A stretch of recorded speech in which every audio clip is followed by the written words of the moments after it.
TFNN. Headline News Update.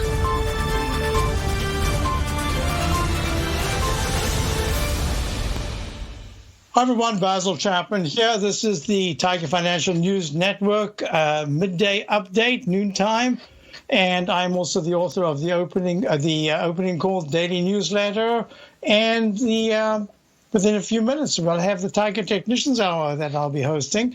So if you can stay around, let's just go through the numbers. The Dow is up 62 points at 26,904. It needs to climb over 27,071 to start that leg C. This is a really important period, and the reason why I say it's an important period because we saw that last week was really important for the NASDAQ to keep making those new highs. Now we're seeing some stalling in the NDX 100, but we're seeing some rotation. You'll see what I mean. Look, the Dow is up 65. The S&P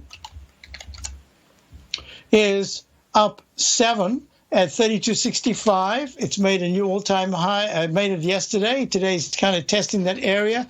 It's already a leg D in the weekly chart. If this turns down from here, that's a peak D that's under the previous high of 3993.52, the all-time high. So this is going to be really important in many ways because we've got weekly charts, except for the Dow. We've got weekly charts that have already gone to leg D. Look at the QQQ. It was weak overnight. It was really weak yesterday after trying to attempt a new high. It just failed. Then it pulled back very sharply. Today, tried to rally, and it was weak. Then it rallied, and now it's just about unchanged. It's up 0.25, 25 cents at 264.25.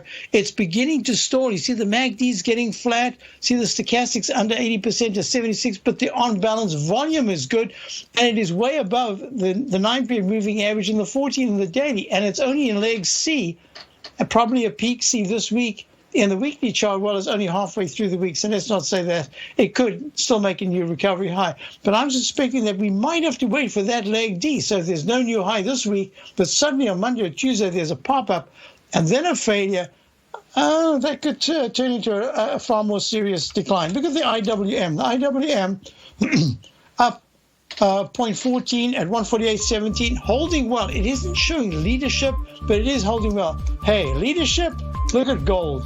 Gold is up almost $20 at 1863. Something's going on here. This is really, I'm going to talk about this when we get back. And don't forget my webinar tomorrow night. You can come to the webinar if you become a subscriber. It's money back guarantee. And try it out. See the front page of TFNN. It's going to be a very important one for me. I'll be back in a few minutes for the Tiger